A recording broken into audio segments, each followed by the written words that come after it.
Hey there, and welcome back to Tales of the Bunnyman. This is right after I, finish the ending. We are going to extras because I want to cover all of it as much as I can, and take a look, see if we can find anything. Especially in like some of the additional parts that we just opened up, as well as go back to the, not the epilogue section of the game. Go back to the Cassidy part of the game so we can see what other like dialogue we can find between her and Afton. So let's first start with Mascots. In general, obviously we're seeing the character models of all the characters, actually being able to see them in their entirety. One thing I will say is, but first off, I didn't even realize Bonnie's in a full-fledged suit, and Bonnie is probably the creepiest of the characters because the mask itself is what really, I think all of these designs are uncanny in their own way. Bonnie just sticks out a bit more, which I think is fitting considering the nature of the game. They really went down the uncanny valley, especially with Balloon Boy. Good lord. I have a few questions, actually. I'm a bit confused about one thing. So, we know that spring locks are no longer in Fredbear, but Fredbear is able to move. We know this. And we know that the spring locks were put into the spring Bonnie suit. Now, my question is, at this point in the game, if Fredbear goes after Vincent, right, Cassidy's father, why doesn't Cassidy's spirit go after you in the main, in the epilogue section, right? Why is Cassidy not there? I think that's an interesting detail that I'm not sure what to make of yet. Now, of course, Fredbear is the last character. Oh wait, no, it's not. I guess I misclicked. I almost missed some characters.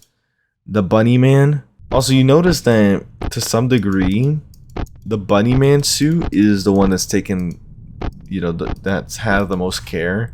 It's not as rugged. I mean, except for the pants, I guess. But like this part, like the arms, is a lot more polished. And then, of course, we have the marionette, which I'm not really sure what to make of, because obviously we know that the marionette is definitely possessed, right? We know that the marionette tries to save Gabriel by hiding him inside a gift box, but we know it's inevitable, right? Afton kills Gabriel eventually. And I'm just confused as to why the marionette maybe the marionette was disabled in some way or prevented from saving Cassidy. I just find it interesting that the marionette was active for Gabriel, like only for Gabriel at the time. And then of course we have what the flying hell? Those intestines? Okay. I regret seeing that now.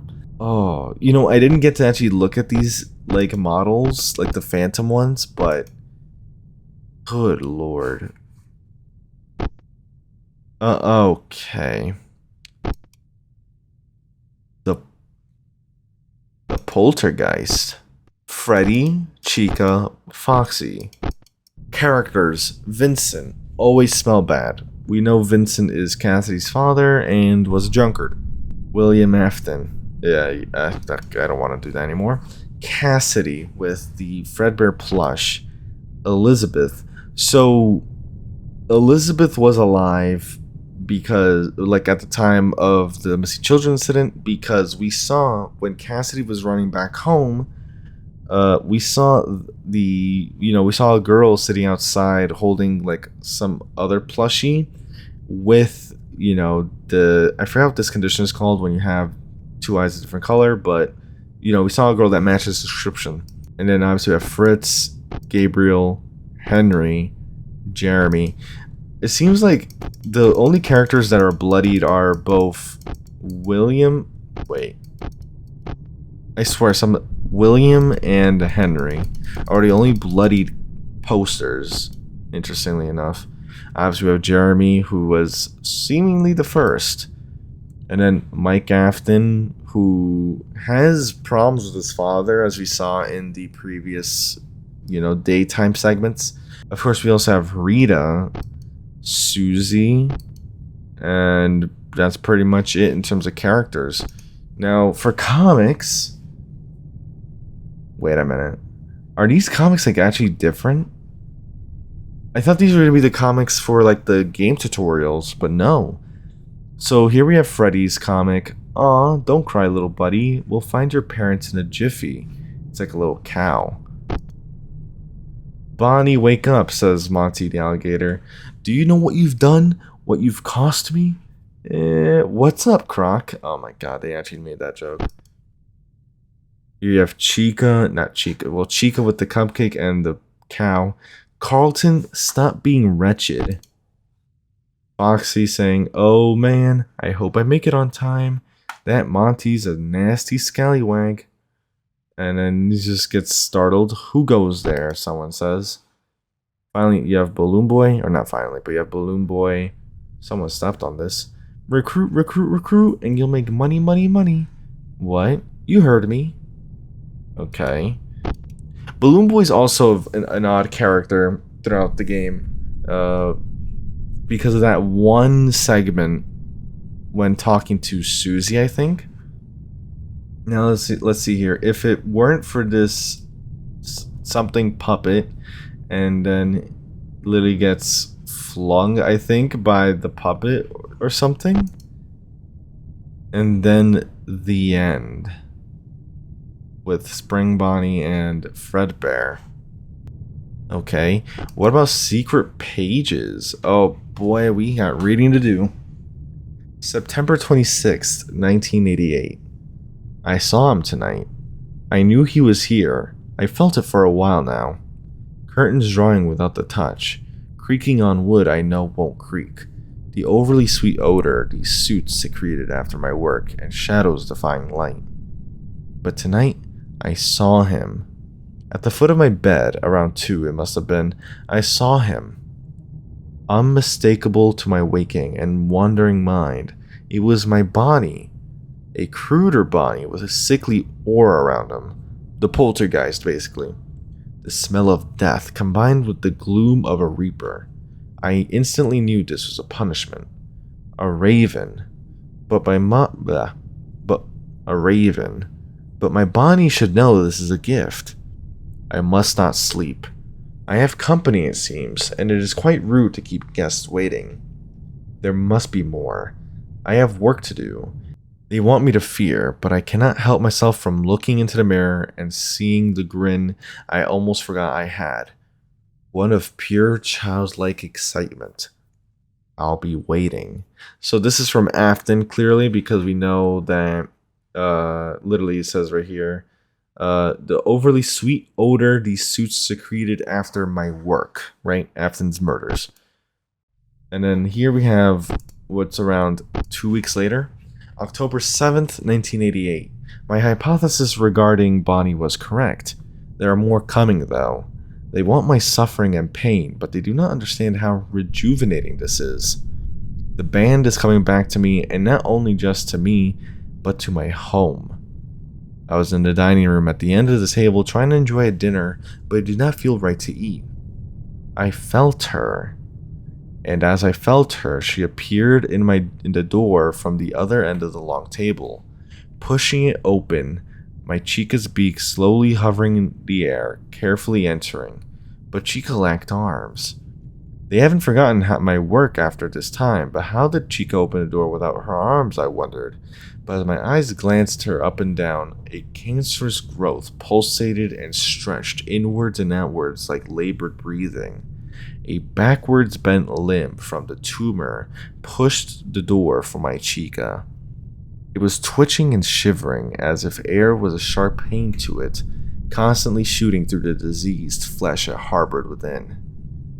Canine teeth had grown out of the flesh along the protruding head of the hound of meat. It was that dog she had. I must admit, this I did not predict, but so obvious in hindsight. Her best friend had came home with her. As soon as the revelations had hit me, Chica and her leashed animal were gone, and I was left alone with my plate.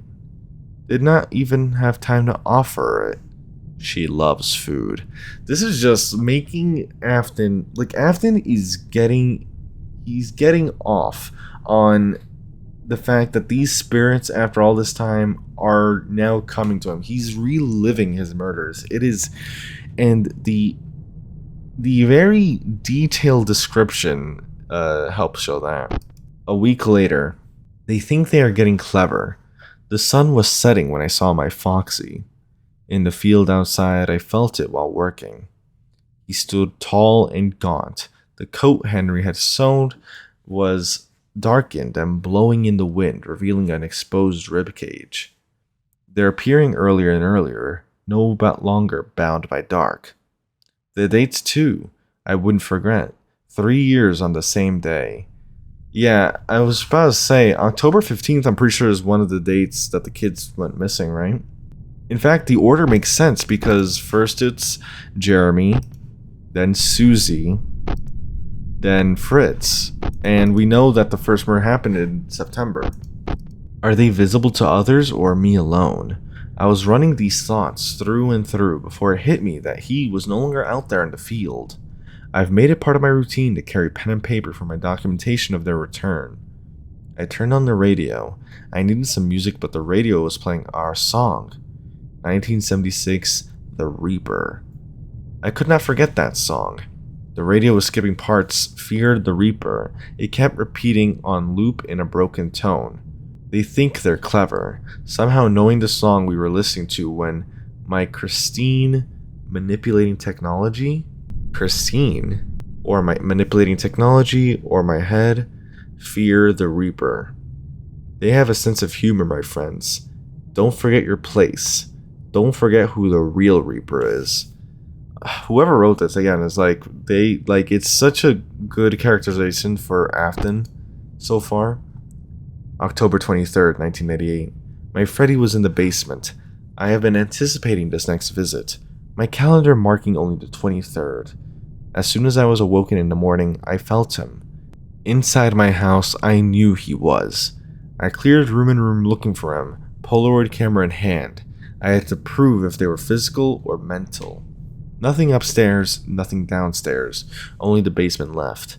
I swung the door open. The morning light poured into the dark abyss going down the stairs. He was there. Tubes of fleshy sinew and red tissue were going from mouth to body. Dark holes for eyes and mouth. I snapped the Polaroid, but immediately as the bright flash hit, my Freddy was gone. I no longer felt it. I rubbed the Polaroid card, but the photo was just noise. Great speckled incoherent mess. But no need to frown. On Halloween, I'll have the most anticipated one of them all. She will return. So that is something that we're going to find out in the epilogue, not in the epilogue, in the Cassidy section, because you can ask Afton in your final moments, why her? And we'll soon learn that, I suppose. October 31st, 1988. Halloween. Culture see it as the day when the departed walk amongst the living. I used to scoff at those ideas, but here I am in my living room. Dark, gloomy, stormy night. Like the one I first saw my Bonnie return on. Only now his whole merry crew was here, all around me.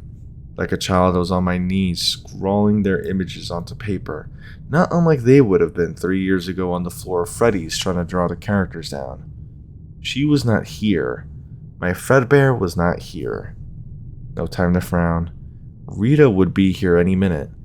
I hadn't told her why she had to be here, only that she did. She listened, of course. Rita always did, and was on the way. I have to introduce her to the band. Things are going to be different now. Happy Halloween. Literally a bunny version of, the plushie. My question is, why is Cassidy so special in Afton's mind?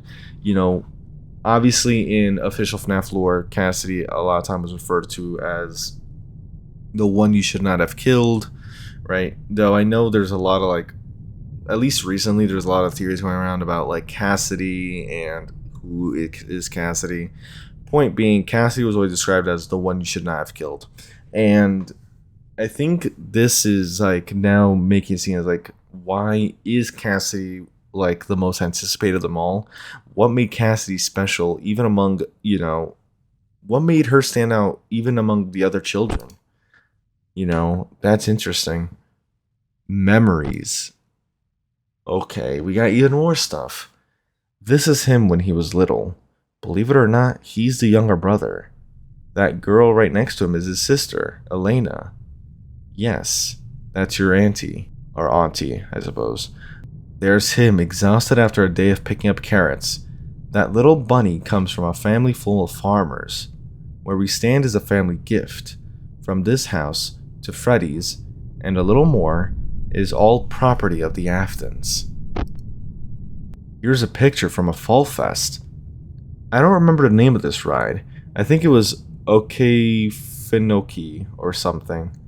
If I remember what your dad told me, it's that his family was very close to these activities. Funnily enough, this is the only remaining picture of the ride that year. The entire event had to be cancelled because everything started to catch fire. Who's talking here? Because this is him when he was little, which means that this is either Michael or Elizabeth. He was a prankster. He loved to make some contraptions in the forest with the scraps he found. Him working with robotics seems so natural, so he's a curious soul. Again, I don't think... Wait a minute. Bear trap. That's something that was mentioned, no? In the epilogue. No, not in the epilogue. The story that Afton tells Cassidy. Oh yes, I know very well what this is. When he first arrived here, he was a troubled boy. He missed his old home in Somerset, so as a gift, his sister carved a rabbit mask for him. He was always called the Bunny Man's boy. According to family and acquaintances, his dad was a farmer with spice and carrots, so it was only natural. I don't know if the mask is still there, but it reminded me of that character from the Fazbear comics named Vanny. So, that's interesting. Oh, that's him reading a book with his old clown toy. It's bigger than I imagined. He always loved reading stories outside. Oh, the figure? I think it's either his sister or mom. His dad wasn't around as much. He never really told me why. But hey, at least you and your dad had something in common. Oh wait, sounds a lot like you, Vanessa. Maybe you were meant to be. So this is Rita, right? And this bloody thing showing something. This is Vanessa. Vanessa in this game's story was one of William's daughters. Alright, so now I feel like this is... I mean, it seems like this is all Rita telling Vanessa about Afton, William. So I think this is William. I just find it weird that now they're showing his face in some of these. I have to imagine this is William. But then here you have a part where it says he's called the Bunny Man's boy. But we know William's not a farmer, so this has to be William. It's just weird that they went from obscuring his face to showing it to obscuring it again later on. A bit of a weird design choice that, you know, was a bit confusing initially, but at least that is cleared up. And now we have behind the scenes El Mimi. Okay. Okay. Oh, this is a dog that was part of Phantom Chica. I was wondering what that was. And, you know, I regret it. I regret it all. Okay. Oh, what the hell? Damn. You know, that's exactly what the Bunny Man deserves. Alright, so since we already went through credits, I think now we're going to go into daytime, and we're going to see what happened again with Cassidy. Alright, so the first choice we had, right, was between looking under the table and looking to the left. Okay, now obviously we're going to look to the left. Does anything actually change? No plushie, just this is what Freddy looks like without his skin. I prefer him with it on. Oh, so I literally... Okay, so we're back here. So yeah, I don't think I missed anything here, right? Should I put... sorry, that grin. I'm just wondering if there's any details that I might have missed. Again. Ugh.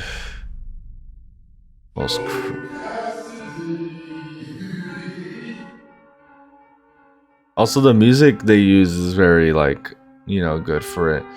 You know what's so creepy about this is when they start moving. I miss some dialogue here, but he's just not letting us. Yeah, they're not. So Afton doesn't let them fix the animatronics, right? Obviously, we're talking about why there was a stench in the animatronics. But this was so like creepy because it's like the children are stuck in the suits and they literally see Cassidy running away. At least that's what I imagine. That's how I'm interpreting it, right? It's like they literally know. It's like there's Cassidy. Elizabeth is there. She makes it home. And we know she ends up returning to the restaurant later. And in this part, I don't even know what the hell to make of this. Like, what the hell is this? A hand literally spelling Cassidy. Again, what's so special about Cassidy? Bonnie, Chica, Foxy, Freddy, Puppet. And then I have to look at that. I have to look through that. There's a lot to like uncover in this segment. Alright, we're back here. So last time I said it was you. So now we're gonna say why me. I won't lie, I was low on options.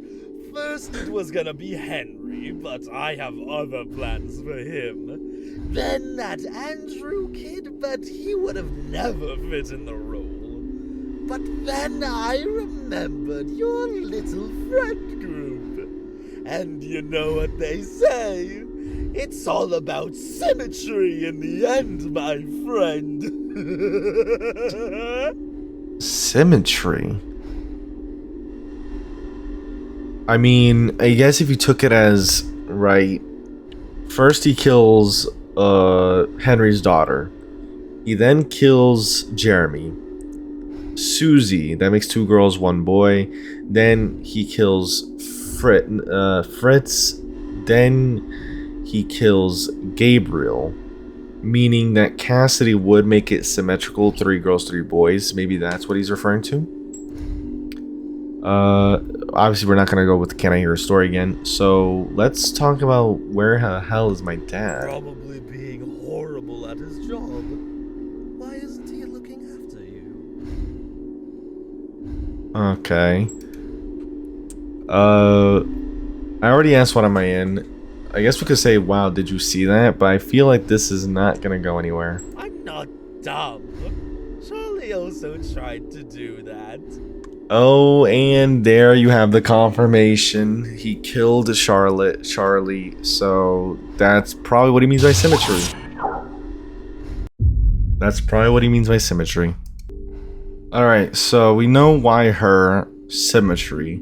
So now we'll go to why. The soul of Freddy's, the childhood wonder, the magic. I can't let it die. I can't let that happen, Cassandra. Cassandra, that's an... So what, is Cassidy a nickname? Or something like that? I don't get to say... Actually, no, that's actually after. So, we already heard of these two. What about my family? Your father probably won't even worry about it. After a few bottles, it's only gonna be a bad nightmare to him. But don't worry. Freddy's is your new home. And we'll take good care of you. What am I in? Obviously, we could say this, but I don't think that's gonna go anywhere. Let's accept reality. Oh, that might just end it. Oh. What the hell?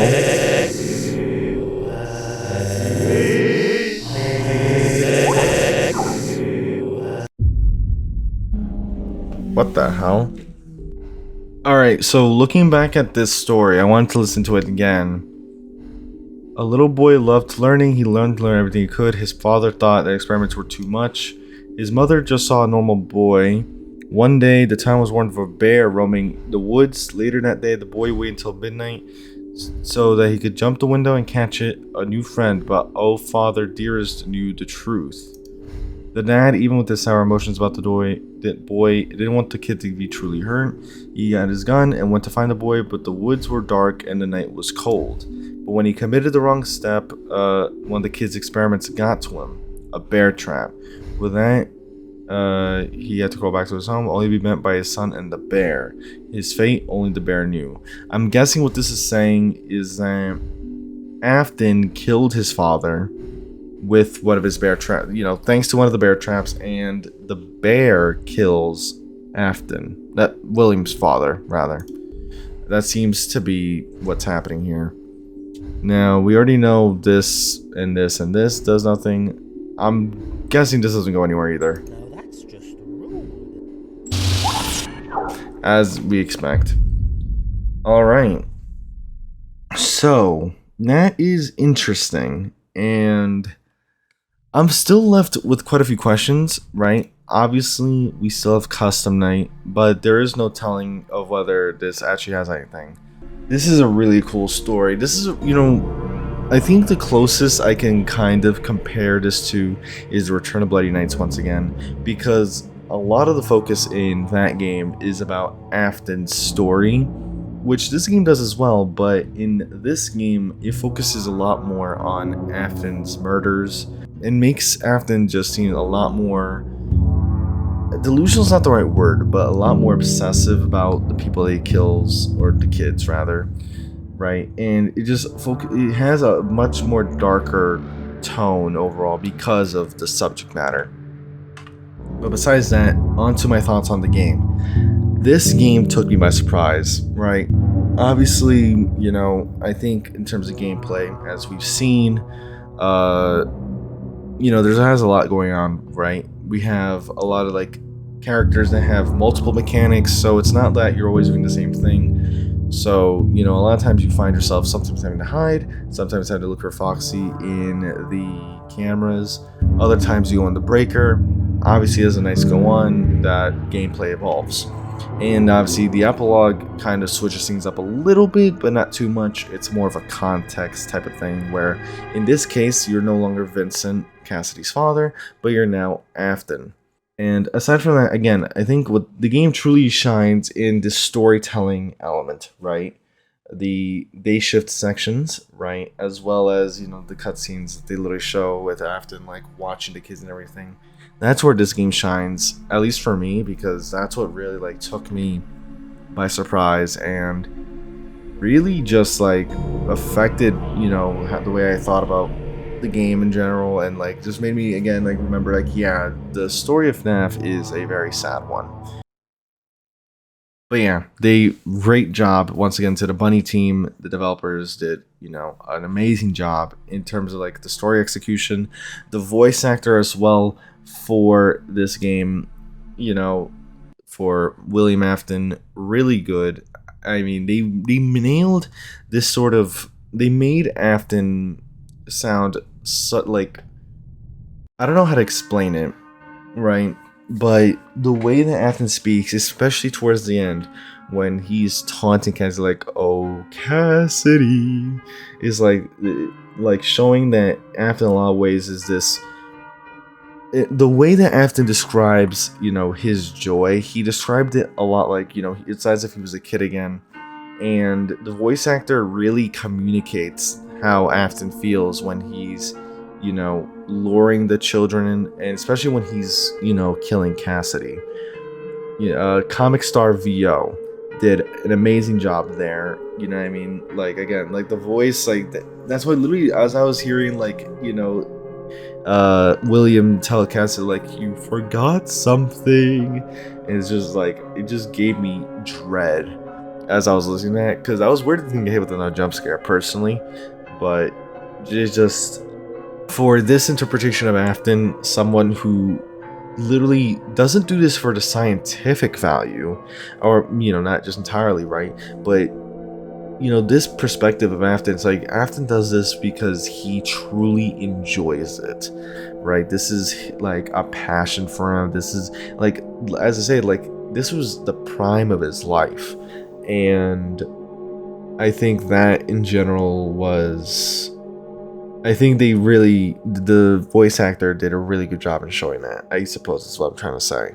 But of course, with all that said, I hope you did enjoy that deep dive into the extras, as well as some of the other dialogue options that Cassidy had with Afton in the final day shift segment. Obviously, we're going to do one more video, which will cover Custom Night.